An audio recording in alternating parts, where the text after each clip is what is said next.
Welcome back. Well, joining us now is WFISD Superintendent Dr. Donny Lee to talk all things WFISD. So, Dr. Lee, thank you so much for joining us this evening. Pleasure. Thank you for having me. Appreciate it, of course. All right, so Dr. Lee, we're going to get to several different topics today, but let's start first with a rattlesnake issue that we have heard about. So there have been some rattlesnakes specifically that we've heard about around Memorial. So how many kind of have been trapped? How is the district looking to kind of tackle the issue? So there have all been at Memorial High School. So when our high school was built, it was built in the middle of this huge area of wooded area with a lot of waterways. And what we've later found out is it was historically known for having snakes, specifically rattlesnakes. And we had heard that through year one of the construction and didn't see any until then, until we got it completely built. But since that time, we've been open for 1 year and 2 months, and we've killed 11 rattlesnakes. And so I brought it to the board's attention this year because we've already found 2. We found 1 in the batting cage, and then we found just 1 last week on the football field at Memorial High School right by the lights. And so we didn't want it to be something where kids or parents, stakeholders go to a game. They're walking around the parking lot, which is where we found a couple of them. We've run them over. So we're putting up signs. We're getting information out to our students and our staff like, this is unusual. May not really, this may not be an announcement you generally hear in schools, but we have killed a lot of rattlesnakes. And the last thing we want to happen is you're out at the Memorial Stadium, or at Memorial Field, not actually Memorial Stadium, but Memorial High School field, and you're not looking where you're going, and there ends up being a snake there because it's impossible to just get rid of them because it's still in the middle of in the middle of the woods, basically. Right. And hey, always be on the lookout because we sit on similar land too because we're not far from that. Look out for the scorpions too. Okay. We found one in the studio yesterday. We did. It was a dead scorpion. So look out for those too. We're putting up signs so parents or kids may see literally triangle rattlesnake signs, and it's just, hey, it's a warning. Look where you're going. Don't grab something and lift something up. Just basic things like that. For sure. All right, switching gears now. We're going to talk a little bit about the North Texas Football League. We've been talking with reps from them. They say they have around 700 kids who are registered with them, and they are doing football and cheer, and they don't have anywhere to practice or play. Do you envision maybe a partnership with them soon so maybe they can acquire that kind of time on your fields? Well, yes, with conditions.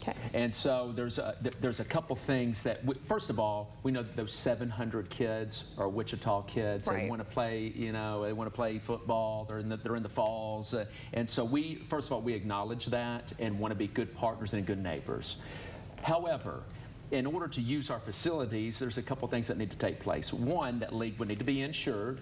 2, we would want to make sure that every single one of those adults had a criminal background check. 3, we would want some rules and regulations around the league. For example, weight limits, age limits, so on and so forth. They'd have to rent our facilities and ensure that there was security on the fields, that there was perimeters put up so fans can't get onto the field. So in other words, safety mechanisms. As of today, those standards have not been met by the league to us, and until they are, specifically the criminal background checks and all those things I just mentioned, we will not be permitting that league on our fields. How long ago did y'all start that conversation, or did whoever approached the other, when did that conversation initially begin? A week ago. Okay, so recently. Yes, very recently, and so they may have not had time to collect all of that and maybe get criminal background checks for that league, but we want every single kid to be safe and ensure that they're being coached by someone who has criminal background checks. All right, and that could take just a little bit of time, just knowing how that kind of plays out normally for people. That's right. We want the same standards of safety that we require for our adults for the youth. And if those conditions are met, we've been in dialogue with them.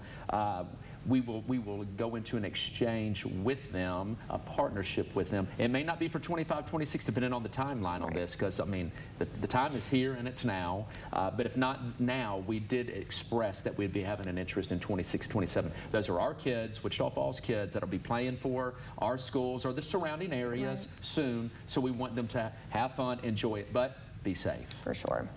So we're in the middle of the school year at this point, or well, maybe not quite in the middle. He probably feels like it is the middle of the school year. Yeah, it feels like it's been going on for a while. We're getting into middle of September, almost to October already. So how has the year been going, and what are some of the priorities that y'all are looking to address as we get further into the year? So we got a good start to the year. We always start with routines and procedures just to make sure that we set a good foundation, especially at the elementary levels, that all those things that you know, how do you get in line? How do you enter the classroom? How do you leave the classroom? Those basic things that you would think they're just real easy, you have to be taught.